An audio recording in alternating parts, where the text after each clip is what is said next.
नमस्कार, आदाब, सत श्री अकाल, जय भीम, जोहार। मेरा नाम है नवीन कुमार। मेरी समझ में नहीं आता कि 10, 20, 50 रुपए का रंगीन गमछा, लुंगी, धोती पहनकर कोई जगत गुरु कैसे हो जाता है। और ये वाली डिग्री देता कौन है। अच्छा, मजा देखिए कि भारत नेपाल के अलावा कहीं हिंदू है भी नहीं ऐसी तादाद में, लेकिन ये बावरे कहते हैं कि हमको पूरे जगत का गुरु मानो। ये मेंढक जिस कुएं में रहते हैं उसी को जगत कहने लगते हैं, और नहीं मानोगे तो बवाल कर देंगे। जरा इस हैंडराइटिंग को देखिए, लिखावट को। एक भी लाइन सीधी नहीं है। लिखना शुरू किया अंगोला से, लिखते लिखते पहुंच गए अजरबैजान। जो आदमी 4 लाइन शुद्ध हिंदी नहीं लिख सकता वो जगत गुरु बनता फिर रहा है। कमाल देखिए, नीचे ये आदमी जब हस्ताक्षर करता है तो खुद ही लिख रहा है कि मैं जगत गुरु हूं। इतने से भी काम नहीं चलता, आगे लिखता है परमहंस हूं, फिर लिखता है कि मैं आचार्य हूं। मेरा दावा है कि इनमें से एक भी असली नहीं होगा। सोचिए, हम लोग अपने नाम में अपने से श्री लगाने में भी लगता है शर्म के मारे मर जाएंगे, और इन मोटी मोटी तोंद वाले निठल्लों को परमहंस, जगत गुरु, आचार्य, जगदेश्वर और पता नहीं क्या क्या लगाते हुए भी लाज नहीं आती। एक पट्टे ने तो खुद ही श्री लगा लिया, वो भी एक बार नहीं 2-2 बार। पता नहीं दुनिया लगाए या नहीं, खुद ही लगा लो। मुझे तो उसके भक्तों पर दया आती है। आदर से जब श्री लगाना पड़ता होगा तो कहना पड़ता होगा श्री श्री श्री। राज कपूर ने 1955 में एक फिल्म बनाई थी, श्री 420। समाज में आदरणीय बन के रहने वाले चोरों, उचक्कों, लुटेरों पर बड़ी अच्छी फिल्म थी, देखिएगा कभी। एक बड़ा नामी ठग है जग्गा, इंटरनेशनल वाला। हठ योग के नाम पर उसके चेले दुनिया भर के लोगों को झांसे में लेते रहते हैं। इन दिनों वो कावेरी के किनारे पेड़ लगाने का झांसा देकर हजारों किसानों को उल्लू बनाने के आरोपों का सामना कर रहा है। वो खुद ही अपना नाम सदगुरु बताता है। मतलब हिंदी वालों को तो पूरा शब्दकोश बदलना पड़ जाएगा। इतने बदनाम आदमी का नाम है सदगुरु, उसको बदगुरु बोलोगे कैसे। खैर, विषयांतर हो गया। मैं बात कुछ और करना चाहता था। दरअसल आगरे का एक ऐसा ही स्वयंभू जगत गुरु है परमहंसाचार्य। अच्छा, ये लोग साधारण नहीं होते, इंसान नहीं होते, रंगीन लंगोट पहनते ही परम हो जाते हैं।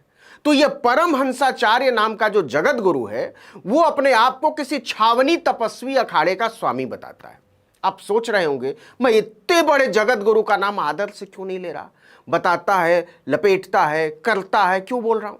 तो सुनिए, जिस आदमी का भारत के संविधान में विश्वास नहीं है, भारत के लोकतंत्र में विश्वास नहीं है, भारत की संवैधानिक व्यवस्था में विश्वास नहीं है, वो मेरे लिए गली के छिछोरे से ज्यादा कुछ नहीं है। और लंपटों छिछोरों को नाम में जगत गुरु लपेट लेने से और माथे पर भभूत लपेट लेने से वो आदर का पात्र नहीं बन जाता। ये बात कोई अकेले मेरी नहीं है। उत्तर प्रदेश की पुलिस भी परम लंपटाचार्य, माफ कीजिएगा, हंसाचार्य को कई दिनों से यही समझा रही थी कि बाबा ठंड रखो, लेकिन नहीं समझे तो खींच के गाड़ी में लाद लिया। अब चलो मोक्ष का मंडप दिखाते हैं। आपको बता दें कि ये परम हंसाचार्य भारत को हिंदू राष्ट्र बनाने की बात करता है और कहता है कि हम अक्षय तृतीया के दिन इसकी शुरुआत कर देंगे, इससे अच्छा दिन और मुहूर्त कोई हो नहीं सकता। तो शुरुआत कहां से करोगे परम लंपटाचार्य, मतलब परम हंसाचार्य। बोले तेजो महालय से। ये कहां है? तो कहता है जो ताजमहल है वही तो तेजो महालय है। तेजो महालय तो ऐसे बताता है जैसे कि इनके अब्बा हुजूर ने बनवाया हो। कहता है हम पहले तेजो महालय का भूमि पूजन करेंगे, फिर उसका शुद्धिकरण करेंगे। पुलिस और पुरातत्व वाले बहुत परेशान। बावले, ये ताजमहल है, इतिहास की 5वीं की किताब पढ़ ले। नाम में जगत गुरु लगाए फिरता है, कुछ तो पढ़ ले। परम लंपटाचार्य मतलब परम हंसाचार्य बोला नहीं पढ़ेंगे, हम जो बोलते हैं वही इतिहास है, तुम भागो नहीं तो श्राप दे देंगे। हम ताजमहल के पूर्वी गेट से अपनी मोटी तोंद भगवा और ब्रह्मदंड के साथ प्रवेश करेंगे और अपने तेजो महालय में जलाभिषेक करेंगे। एक आध बार पहले भी कोशिश कर चुके थे, लेकिन धकिया कर किनारे कर दिया था सिक्योरिटी वालों ने कि चलो कट लो अब यहां से। बिलबिलाए घूम रहे थे कि कमबख्तों ने बहुत बेइज्जती की। पुलिस वालों ने कहा बाबा आगे से आसपास दिख मत जाना, ताजमहल के गड़बड़ हो जाएगी।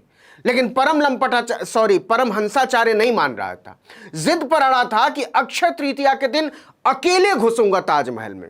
वो मेरे पुरखों का तेजो महालय है और मैं जगत गुरु हूं। आगरा में एक हिंदूवादी नेता है रवि दुबे।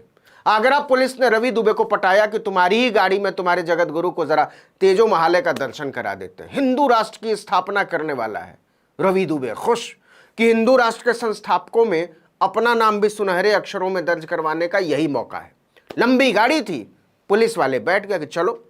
परम हंसाचार्य अपने होटल से ताजमहल के लिए रवाना हुआ ही था कि एडीएम और एएसपी राजीव कुमार ने रोक लिया। बाबा जी गाड़ी चेक करेंगे, कुछ गैर कानूनी माल तो नहीं दबा रखा है, देखने दो। सोचिए, हिंदू धर्म के जगत गुरु जो हिंदू राष्ट्र की स्थापना करने के लिए निकला ही था, उसको गाड़ी से उतार दिया कि तेरी गाड़ी चेक करेंगे। हंसाचार्य कहने लगा यह भगवा का अपमान है।